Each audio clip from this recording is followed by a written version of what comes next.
Suppose if you are using Windows computer, then you can see that this is your Windows logo key and this is the R key.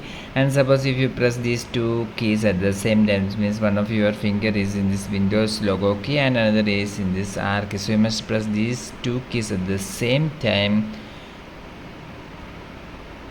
And you can see that on your computer a window like this been added, that is the run options, and here you can see open is written here, and in this section you can type here you must type control, you must control,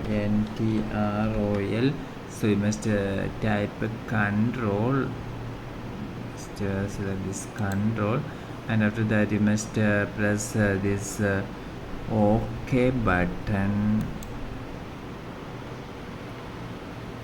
And you can see that all control panel items in your computer arrived here. For more videos you can subscribe.